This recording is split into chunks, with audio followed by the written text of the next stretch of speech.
प्यारे बच्चों, पिछली बार हम लोगों ने बेलन के बारे में जानकारी, बेलन के सूत्र के बारे में समझने की कोशिश की थी। आज हम बेलन के एक और प्रकार, जिसे खोखला बेलन कहते हैं, जिसके आर पार दिखाई देता है, इस बेलन के 3 सूत्रों के बारे में हम अध्ययन करेंगे और इसके बारे में हम आप लोगों को बताएंगे। हम सबसे पहले इस बेलन से सामान्य जानकारी जो भी है वो हम आपको बताना चाहते हैं। और इसके सामान्य जानकारी में क्या है, ये जो बेलन है, ये जो बेलन है, इस बेलन में देखिए ये खोखला बेलन है। जैसे ये वाला ठोस बेलन था, इसका ये वाला भाग क्या कहलाता है, पृष्ठ, और ये क्या कहलाती है, ऊंचाई। ठीक है। और ये वाला जो है वृत्ताकार भाग है और ये वाला भाग वृत्ताकार है। ये वृत्त का भाग कहलाता है, इसलिए इसका जो क्षेत्रफल है वो वृत्त का क्षेत्रफल लगता है, इसका भी वृत्त का क्षेत्रफल लगता है ना। लेकिन हम यहाँ पर इस बेलन में और इस बेलन में जो अंतर है उसको आपको बताना चाहते हैं। इस बेलन में क्या है कि आप देख रहे हो कि इसका जो पृष्ठ है, इसका केवल पृष्ठ केवल भाग यही है, और इसका जो पृष्ठ भाग है जो क्या है, ये हरा वाला जो दिख रहा है ना, ये इसका पूरा पृष्ठ भाग है। किंतु इसका जो पृष्ठ भाग जो अंदर है, ये भी इसका पृष्ठ ही कहलाएगा, क्योंकि ये बेलन कैसा है, खोखला है। तो इसमें 2 पृष्ठ होते हैं, वक्र पृष्ठ 2 होते हैं, एक तो ये वाला और एक अंदर वाला, 2 वक्र पृष्ठ होते हैं। इसी प्रकार से इसमें 2 वृत्त होते हैं, एक तो बाहरी वृत्त होता है और एक आंतरिक वृत्त होता है ना। तो इसमें जो त्रिज्या रहेगी वो भी 2 रहेगी, एक बाह्य वृत्त की रहेगी और एक आंतरिक वृत्त की रहेगी, है ना। इसी प्रकार से इस तरफ भी और इस तरफ भी, मतलब कुल मिला के बाह्य वृत्त इधर भी है और आंतरिक वृत्त इधर भी है। तो 4 वृत्त, 2 वृत्त इधर हो गए और 2 वृत्त इधर हो गए। तो हम इस स्टिक के माध्यम से आपको बताना चाहते हैं कि इसमें जो है, इसमें कौन कौन सी त्रिज्या क्या कहलाती है। देखिए, मैंने ये जो खोखला बेलन है इसको इस प्रकार से यहाँ पर रखा, तो रखने से के बाद हटाया तो यहाँ पर 2 वृत्त बने, एक तो आंतरिक वृत्त है, जो खोखला भाग है उसका आंतरिक वृत्त है, और एक है बाह्य वृत्त। ये जो बाह्य वृत्त की जो त्रिज्या दी है इसको हमने बताया है R2 के माध्यम से। इसके माध्यम से बताया है R2, और ये जो आंतरिक वृत्त की जो त्रिज्या है इसको लिखा है हमने R1। अब यहां पर यदि R2 में से R1 को हम घटा दें तो ये जो इसकी चौड़ाई है, इसका ये वाला जो भाग है, ये चौड़ाई वाला भाग, ये यहां पर हमको आ जाता है। इसी प्रकार से यहां पर हमने आंतरिक वृत्त का व्यास बताने की कोशिश की है कि आंतरिक वृत्त का व्यास है, इसको अगर हम आधा कर देंगे तो आंतरिक वृत्त का अर्धव्यास कहलाएगा। इसी प्रकार से ये बाह्य वृत्त का व्यास है, इसको यदि हम आधा कर देंगे तो ये बाह्य वृत्त की त्रिज्या कहलाएगी, अर्धव्यास कहलाएगा, है ना।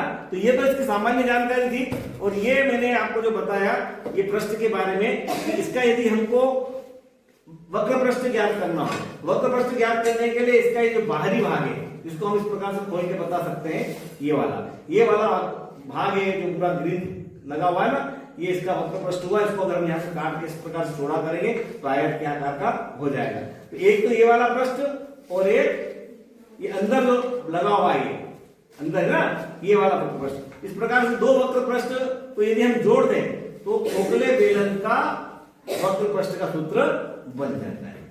लेकिन जब हम बेलन के संपूर्ण पृष्ठ की बात करते हैं तो ये वाला बाहर वाले बेलन का वक्र पृष्ठ और अंदर वाले बेलन का वक्र पृष्ठ 2, और उसके बाद ये जो भाग है यहां से लेकर यहां तक, ये जो दिख रहा ना, ये पूरा इसका क्षेत्रफल, और इसी प्रकार से ये वाला क्षेत्रफल। यदि हम कागज, हरा कागज और लगाना चाहें तो हरा कागज कहां पर लगेगा, ये वाला इस पूरे भाग में, एक टुकड़ा इधर लगेगा और एक टुकड़ा इधर।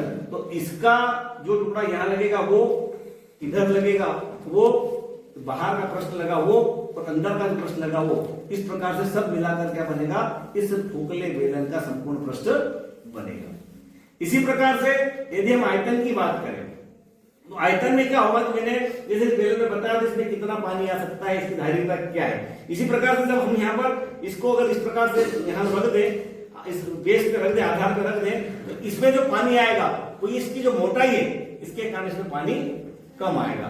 तो हम क्या करेंगे, इस पूरे बेलन का जो आयतन है, इस बाहर वाले बेलन का जो आयतन है, ये आयतन है, इस आयतन को निकालने के बाद अंदर वाले बेलन का आयतन निकालकर बाहर वाले बेलन के आयतन में से अंदर वाले बेलन का आयतन को घटा देंगे।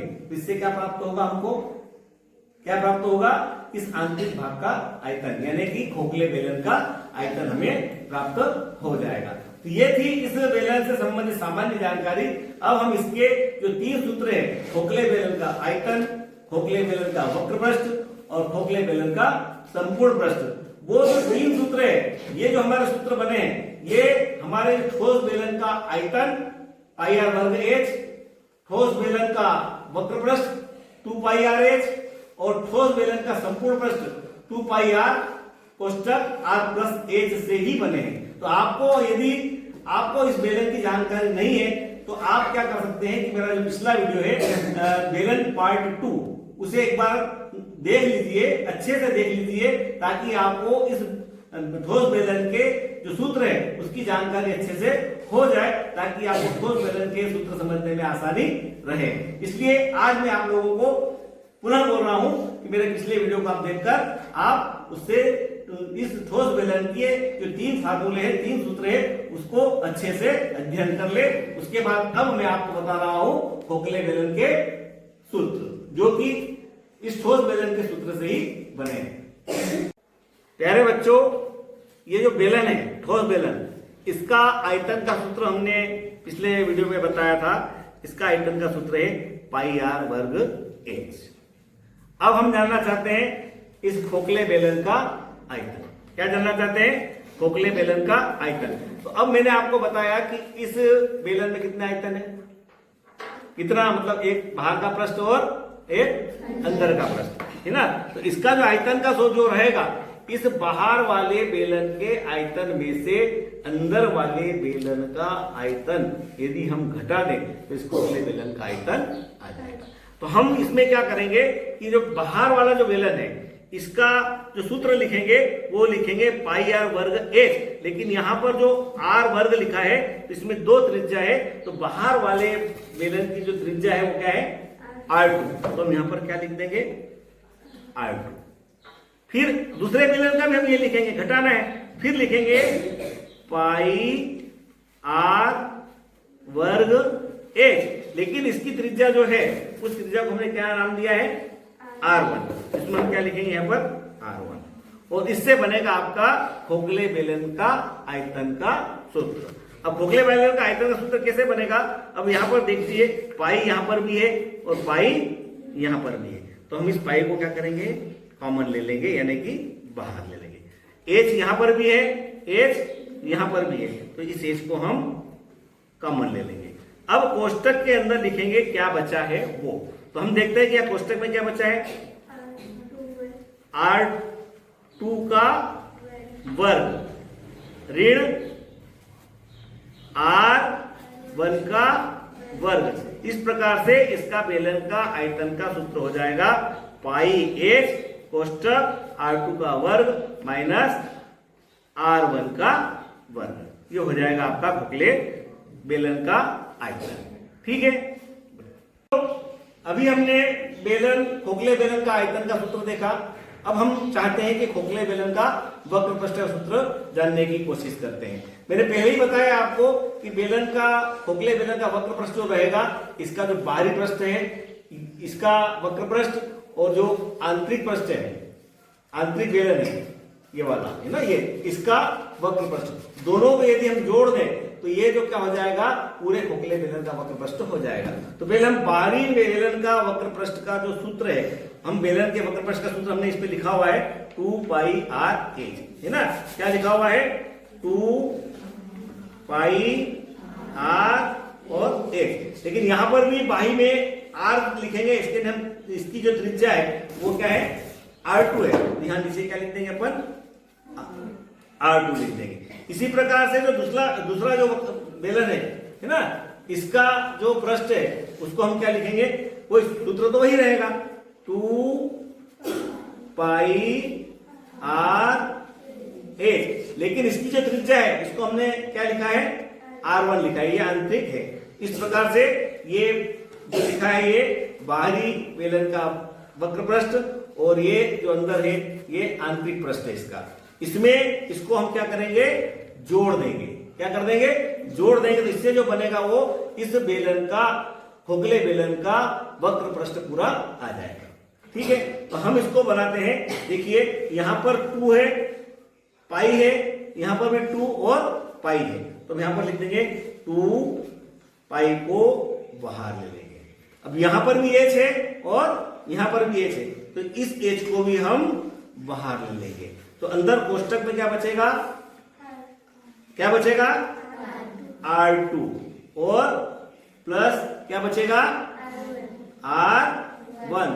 इस प्रकार से ये खोखले बेलन का वक्र पृष्ठ का सूत्र हमारे सामने बन गया है। हमने ये बनाया था खोखले बेलन का आयतन, ये बनाया हमने खोखले बेलन का वक्र पृष्ठ, है ना। अब हम बेलन के संपूर्ण पृष्ठ की चर्चा करेंगे।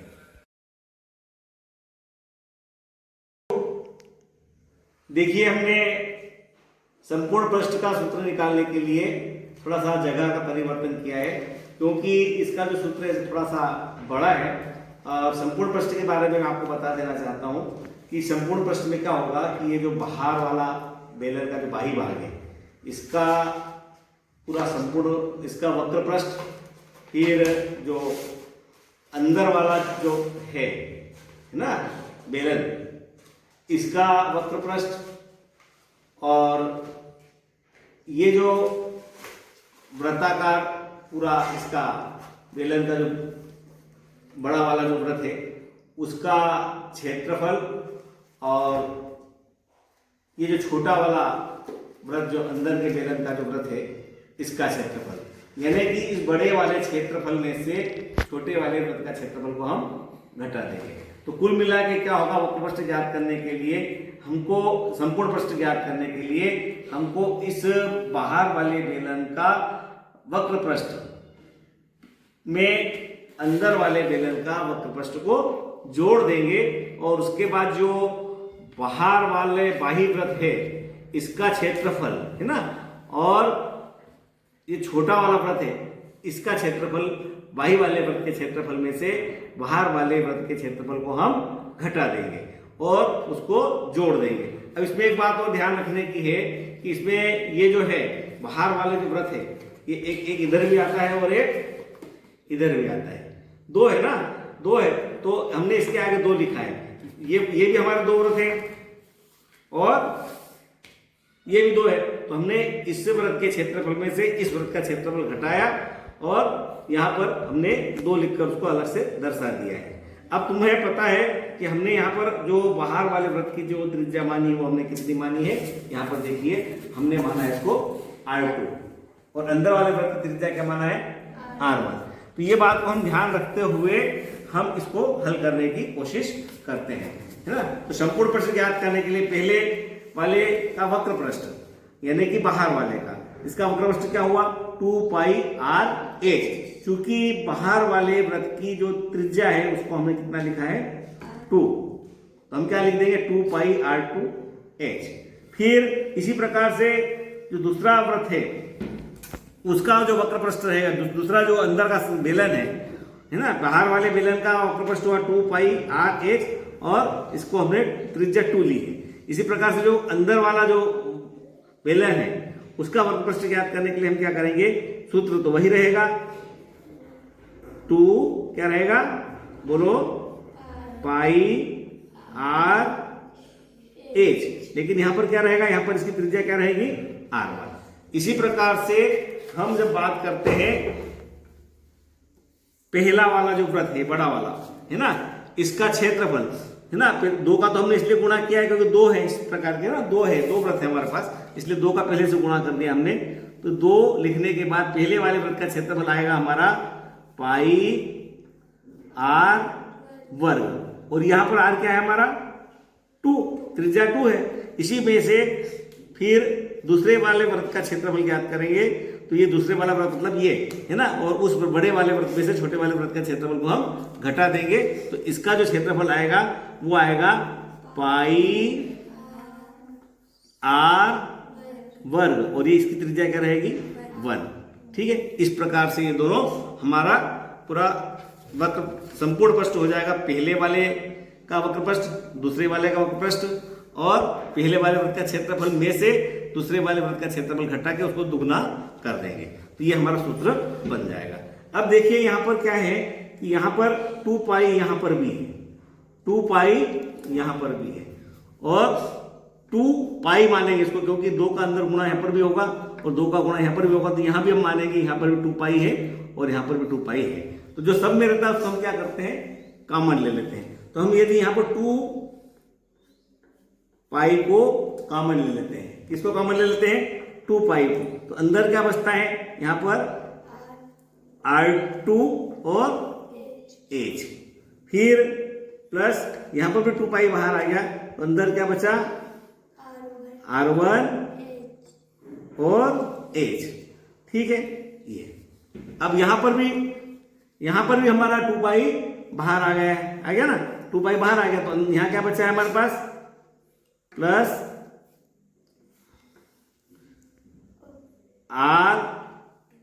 R1 का R2 का वर्ग और यहां बचा है हमारे पास माइनस R1 का वर्ग, है ना, इसको हमने कोष्टक में लिख दिया। तो हमारा फाइनली क्या बचा, 2 पाई R2H और R1H, है ना, और यहां पर R2 का वर्ग और माइनस R1 का वर्ग। अब यहां पर देखिए, यहां पर क्या है कि यहां जो है यहां पर एक वर्ग समीकरण का सूत्र लगता है, a का वर्ग माइनस b का वर्ग। a का वर्ग माइनस b का वर्ग होता है a प्लस बी और a माइनस बी। तो हम इसको एक बार प्लस में लिख देंगे और एक बार माइनस में लिख देंगे। और यहां पर भी देखिए, यहां पर h यहां पर भी और h यहां पर भी, पहले हम h को बाहर ले लेंगे, है ना। तो हमने क्या किया, 2 पाई लिया, फिर यहां हम बड़ा कोष्टक लगा देंगे और इन दोनों में h यहां पर भी है और h यहां पर भी है, तो h को हम क्या करेंगे, बाहर ले लेंगे। तो अब अंदर क्या बचेगा, यहां पर R2 प्लस R1, ठीक है। और यहां पर इसको हम खोल देंगे, मैंने बोला वर्ग समीकरण से, वर्ग समीकरण से खोलेंगे तो क्या आ जाएगा, एक बार आ जाएगा R2 प्लस R1 और दूसरी बार आ जाएगा R2 माइनस R1, ठीक है, ये सूत्र बना। अब यहां पर देखिए कि अब यहां पर हम क्या करते हैं कि R2 प्लस R1 यहां पर भी है और R2 प्लस R1 यहां पर भी है, तो हम इसको क्या करेंगे, इसको बाहर ले लेंगे। थोड़ी चिन्ह अपन यहां पर लगा रहे हैं अभी, है ना, ये यहां पर चिन्ह प्लस का, ठीक है। तो यहां से हमने क्या किया, 2 पाई और हमने यहां पर क्या बाहर ले लिया, यहां से R2 प्लस R1, यहां पर भी R2 प्लस R1 यहां पर भी, तो हमने यहां पर R2 प्लस R1 बाहर ले लिया, R2 प्लस R1। तो अब कोष्टक के अंदर क्या बचा हमारे पास, क्या बचा, एक H बचा है और प्लस यहां क्या बचा है R2 माइनस R1, और यही इसका फाइनली सूत्र होता है। बेलन का संपूर्ण पृष्ठ बराबर होता है 2 पाई R2 प्लस R1 कोष्टक में H plus R2 minus R1, है ना। इस प्रकार से फाइनल इसका सूत्र बन गया, ठीक है। इस प्रकार से बच्चों ये हमारा जो फाइनल सूत्र बना है, 2 पाई कोष्टक R2 प्लस R1 फिर कोष्टक H plus R2 minus R1। हम आपको ये बता देना चाहते हैं कि हमने यहाँ पर जो बाह्य वृत्त है उसकी त्रिज्या R2 मानी थी और अंदर वाली त्रिज्या R1 मानी थी। तो यहाँ पर जो भी फार्मूला बनेगा, चाहे आयतन का हो और चाहे वक्र पृष्ठ का हो, चाहे संपूर्ण पृष्ठ का हो, उसमें इस बात का हमको ध्यान रखना है। कभी कभी क्या होता है कि बहुत से इसको अंदर वाली त्रिज्या को क्या मान लेते हैं, R2 मान लेते हैं, और बाहर वाली त्रिज्या को R1 मान लेते हैं। तो उससे अंतर क्या आता है कि देखिए, हमने ये जो सूत्र बनाए इसमें आपको एक याद करने के लिए, जैसे हमने आयतन बनाया तो यहाँ पर क्या है 2 और 1, ठीक है। इसी प्रकार से हमने वक्र पृष्ठ का निकाला तो क्या आया 2 और 1। इसी प्रकार से यहाँ हमने संपूर्ण पृष्ठ का निकाला तो क्या आया 2 और 1, 2 और 1। यदि अगर कोई इसको बाहर की त्रिज्या को R1 मान ले और अंदर की त्रिज्या को R2 मान ले, तो यहां पर अब क्या हो जाएगा, ये हो जाएगा 2 1 की बजाय 1 2 हो जाएगा, है ना। पहले यहां पर 1 आ जाएगा और यहां पर 2 आ जाएगा, यहां पर 1 आ जाएगा और यहां पर 2 आ जाएगा, यहां 1 आ जाएगा और यहां पर 2 आ जाएगा। जहां पर भी हमने 2 1 लिखा है वो उल्टा हो जाएगा, 1 2 1 2 हो जाएगा। ये याद करने के लिए एक अच्छा सा प्रयास भी है कि हम इस प्रकार से याद रख सकते हैं। तो बच्चों, आपको मैंने बेलन का आयतन, खोखले बेलन का आयतन, खोखले बेलन का वक्र पृष्ठ और खोखले बेलन का संपूर्ण पृष्ठ, तीनों सूत्र अच्छे से समझा दिए हैं और अब आपको समझ में आ गए होंगे। यह सूत्र तीनों इतने कठिन हैं किंतु मैंने बहुत सरल तरीके से इनको समझाने की कोशिश की है, इसलिए इस वीडियो को आप एक नहीं कई बार देखना ताकि आपको अच्छे से कॉन्सेप्ट क्लियर हो जाए। और मेरे इस चैनल को सब्सक्राइब करना, लाइक करना, पसंद और शेयर करना ताकि यह ज्यादा से ज्यादा लोगों तक पहुंचे और इसका लाभ जो है ज्यादा बच्चों को प्राप्त हो सके। जय हिंद, जय श्री कृष्ण।